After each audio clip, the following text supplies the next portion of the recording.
যাদের সম্মান জানাবো তাদের মিউজিক্যাল জার্নি প্রাচ্য থেকে পাশ্চাত্য, ধ্রুপদী থেকে লোকায়ত, ওয়ার্ল্ড মিউজিকের সর্বত্র।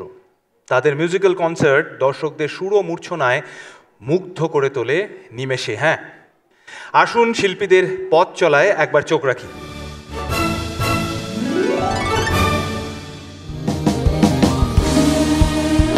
প্রাচ্য থেকে পাশ্চাত্য, ধ্রুপদী থেকে লোকায়ত, রবীন্দ্রনাথ থেকে নজরুল, বেলায়েত থেকে ভি বালসারা, গুলজার থেকে আশা ভোসলে। आप ये एक फ्रेज लीजिए और लास्ट में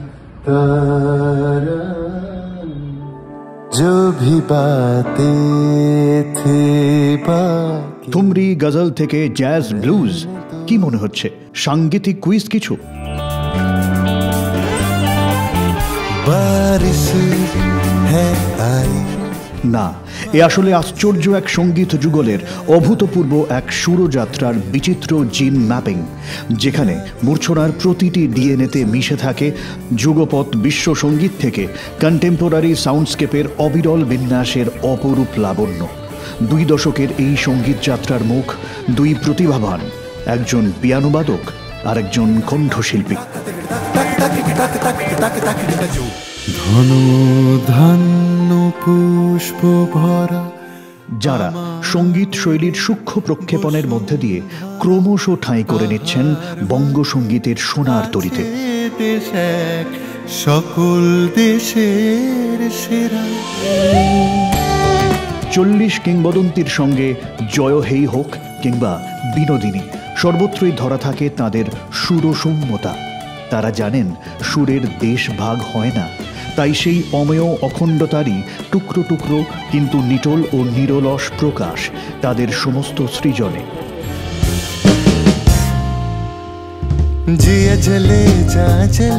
তারা 2 দশকের এই সঙ্গীত যাত্রার মুখ, সৌরেন্দ্র, সৌম্যজিৎ। সঙ্গীতে অসামান্য অবদানের জন্য আপনারা জি 24 ঘন্টা অনন্য সম্মানে সম্মানিত। আপনাদের সম্মান জানাতে পেরে আমরা গর্বিত। সৌরেন্দ্র, সৌম্যজিৎ, তোমাদেরকে অনুরোধ করব তোমরা প্লিজ মঞ্চে চলে এসো। আমি সেই সঙ্গে সঙ্গে মঞ্চে আসতে অনুরোধ করছি miss Ritika Barua, chief marketing officer, Kiku instant noodles, এবং mister Sourav Guha Bakshi, chief sales officer, Kiku instant noodles. আর সেই সঙ্গে সঙ্গে মঞ্চে আসতে অনুরোধ করব বিশিষ্ট সঙ্গীত শিল্পী স্বাগতা লক্ষ্মী দাশগুপ্তকে। জি 24 ঘন্টা ও জি রাজস্থানে চ্যানেল হেড আশিস দাবেজি উত্তরীয় তুলে দিচ্ছেন সৌরেন্দ্র, সৌম্যজিতের হাতে।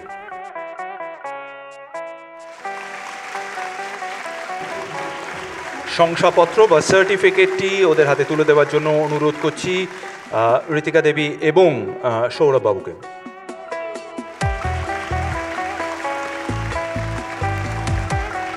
জি 24 ঘন্টা অনন্য সম্মান 1431 সুদৃশ্য ট্রফিটি ওদের হাতে তুলে দেওয়ার জন্য অনুরোধ করব স্বাগতা লক্ষ্মীদিকে।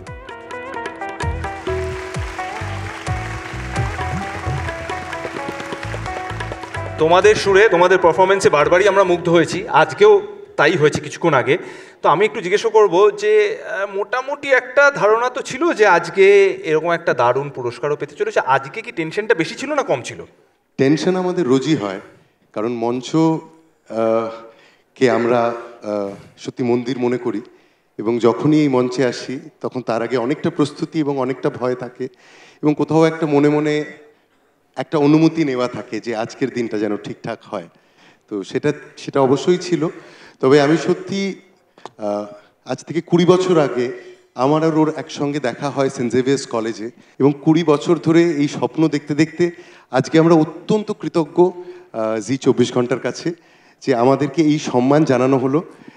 কোথাও একটা যেন মনে হচ্ছে যে এবার দায়িত্ব আরও বেড়ে গেল। আর সবচেয়ে ইন্টারেস্টিং, আমাদেরকে 2টো অ্যাওয়ার্ড দেওয়া হয়েছে, তাই আমাদের কোনো ঝগড়া হবে না, আমরা দুজনে ভাগ করে নিতে পারবো। আর স্পেশালি প্রথম কোনো অ্যাওয়ার্ড পাওয়া, আমাদের 20 বছরের প্রথম আমাদের কেউ রেকগনাইজ করলো আমাদের এই মিউজিকের জন্য, এটা আমরা সত্যি মনে রাখবো। ধন্যবাদ। 2 বন্ধুর দেখা কলেজে, এবং তারপর 24 বছরের বন্ধুতা আর 20 বছরের মিউজিক্যাল জার্নি। তাদের গানে আমরা সকলে মুগ্ধ আপামর ভারতবাসী। আর জি24 ঘন্টা অনন্য সম্মানে মিউজিকে অনবদ্য অবদানের জন্য এবছর আমরা সম্মানিত করতে পেরে গর্বিত সৌরেন্দ্র এবং সৌম্যজিৎ। নমস্কার। অনেক অনেক শুভেচ্ছা প্রথমেই। আর কি বলবো, প্রথমেই যে এই সম্মান পাওয়া বা কোনো পুরস্কার পাওয়া অনুপ্রাণিত করে? অবশ্যই খুব, কারণ সৌরেন্দ্র আর আমার জার্নিটা অ্যাবসলিউটলি আপনি যেরকম বললেন যে দুজন বন্ধুর একসঙ্গে সময় কাটানো এবং গান বাজনা যেহেতু দুজনেরই খুব প্যাশন, ফলে সেইটা নিয়ে জীবনযাপন করার একটা জায়গা থেকে ফলে আমাদের এই যাত্রাপথে নানান অভিজ্ঞতা, নানান ঠিক ভুল এবং একটা লেগে থাকা, এই সমস্ত কিছু যখন আপনাদের মতো একজন এইরকম একটা ইনস্টিটিউট থেকে স্বীকৃতি পায় তখন সেটা অফকোর্স খুব ইন্সপায়ারিং। কলেজে দেখা, তাই তো? হ্যাঁ। তো ফার্স্ট পরিচয়টা কি করে হলো? খুব সারপ্রাইজিংলি আমরা দুজনে সেন্ট জেভিয়ার্স কলেজের একটা স্পেশাল আর্টিস্টিক অডিশন কোটাতে অ্যাপ্লাই করেছিলাম। তো সেখানে একদিন যেদিন অডিশন হয় সেদিন ইনস্ট্রুমেন্টস অ্যান্ড ভোকালস দুটোরই অডিশন একসাথে ছিল। তো সেখানে আমি ইনস্ট্রুমেন্টসের জন্য পিয়ানো বাজাতে গেছিলাম, আমি ওয়েস্টার্ন ক্লাসিক্যাল একটা ছোট, এখনও মনে আছে ব্লু ড্যানিউব বাজিয়েছিলাম। কিন্তু আমি যখন গেছিলাম ওই অডিটোরিয়ামে যখন ঢুকেছিলাম তখন দেখেছিলাম যে একটি ছেলে গান গাইছে। আমার এখনো মনে আছে বড়ে গোলাম আলী খান সাহেবের ইয়াদ পিয়া কিয়া গাইছিল এবং that sketched a very deep mark ওই ভয়েসটা আমার মনে। বাট আমি চুপ করে পেছনে বসে শুনেছিলাম এবং দেখছিলাম যে ফাদার প্রিন্সিপাল থেকে যারা জুরি তারা তাকে খুব প্রশংসা করছে বা বাকি যারা পার্টিসিপেন্ট তারা তাকে খুব ঘিরে গল্প করছে, কিন্তু আমার সাহস হয়নি গিয়ে তার সাথে কথা বলার। তখন হি ডিডন্ট কেয়ার। আমি কিন্তু এই গল্পটাই শুনেছিলাম। তারপরে যখন আমাদের অ্যাডমিশন হলো, সিলেকশন হয়ে যাওয়ার পরে একটা খুব ইম্পর্ট্যান্ট অপরচুনিটি আমাদের কাছে আসে। College was being visited by the president of India doctor APJ Abdul Kalam, এবং তখন ফাদার ম্যাথিউ আমাদের প্রিন্সিপাল কিছু সিলেক্টেড স্টুডেন্টসদেরকে একসাথে একটা মিউজিক প্রডিউস করতে বলল। সেইখানেই প্রথম আমরা দুজনে একসাথে গান বাজনা করা, ওখান থেকে আমাদের শুরু। তো তখন এসে দেখলাম যে আমার যা গান শেখার ব্যাকগ্রাউন্ড বা ওর যে গান শেখার ব্যাকগ্রাউন্ড বা kind of thoughts he has in his music সেটা খুব মিলছে।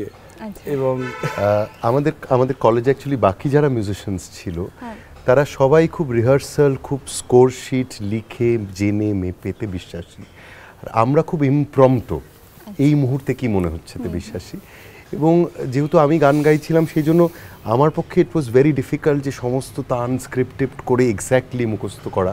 এবং আমি জানি আমি যদি একটাও অন স্পট অন্য কিছু করি তাহলে বাকিরা খুব খেই হারিয়ে ফেলবে, except for him, he would definitely have an answer to it. এবং আমাদের জীবনের প্রথম সো কল্ড একসাথে পারফরমেন্সটা হলো for someone like doctor APJ Abdul Kalam. এবং তখন প্রেসিডেন্ট অফ ইন্ডিয়ার এবং তার যে সিকিউরিটি, তার যে প্রোটোকল, আই কমপ্লিটলি রিমেম্বার এত কিছুর মধ্যে দিয়ে যখন আমরা পারফর্ম করলাম তারপর he called us back stage এবং উনি আমাদেরকে বললেন যে never ever forget to dream and just practise and dream. এবং তারপর থেকে সত্যি আমাদের আর কিছুর অভাব হোক না হোক কখনো স্বপ্ন দেখার অভাব হয়নি।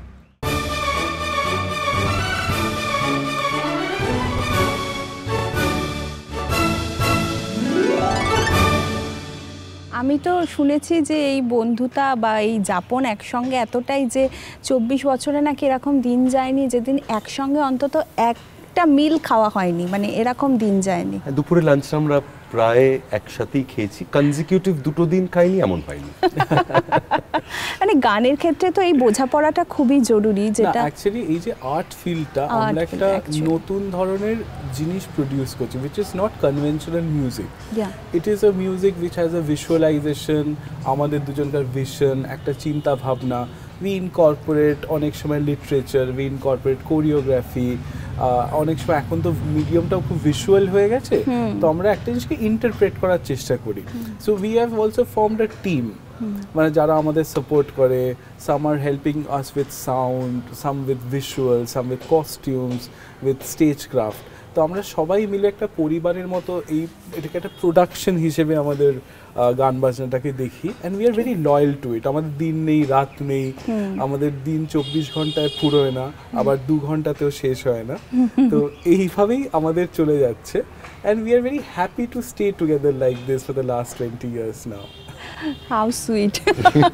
আমি দুজনকেই জিজ্ঞেস করবো, সেটা হচ্ছে যে নিজেদের মানে পার্সোনালি গান শেখা বা সুরের তালিম নেওয়া এগুলো কবে থেকে শুরু? আমার ক্ষেত্রে আমি গান কবে থেকে গাইছি এটা আমার আর মনেই পড়ে না, কারণ আমার খুব ক্ষীণ স্মৃতিতে মনে আছে যে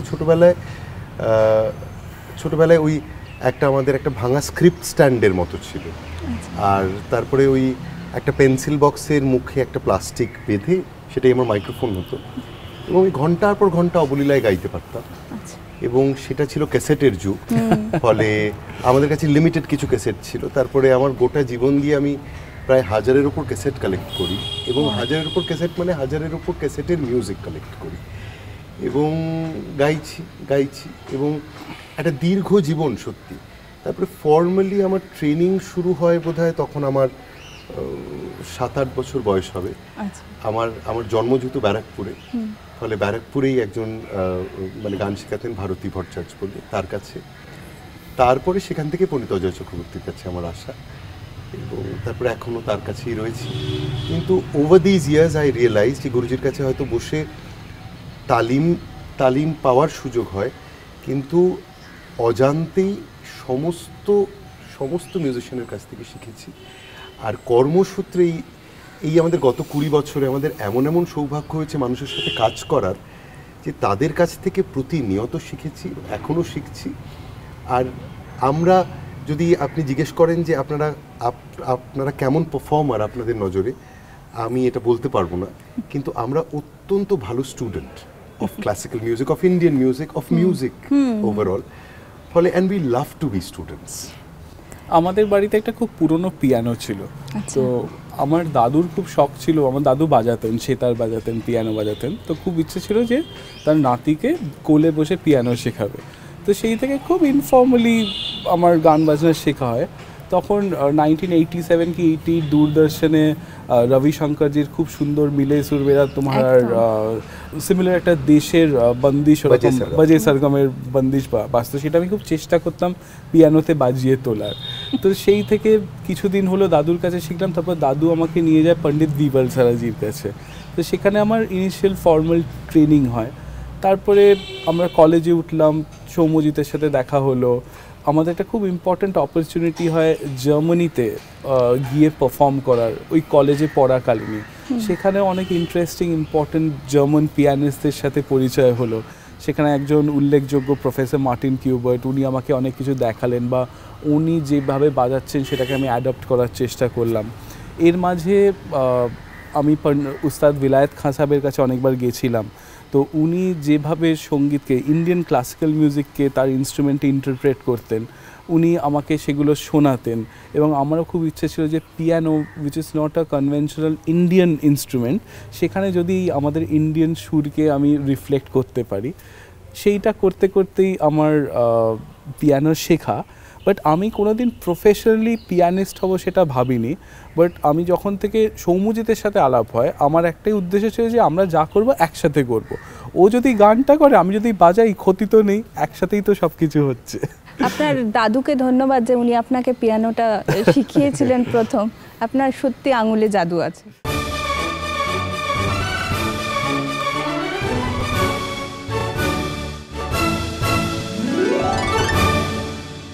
আমি শেষ প্রশ্ন করব, আগামী দিনে পরিকল্পনা কি?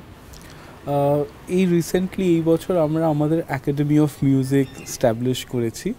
সেখানে অনেকে আমাদের ভাবনা, আমাদের ফর্ম অফ মিউজিক সেগুলো শিখতে আসছেন, ডিজিটালি শিখছে বিদেশ থেকে, বা আমাদের এখানে কলকাতা, বাংলা বা অন্য স্টেট থেকেও তারা শিখতে আসছে।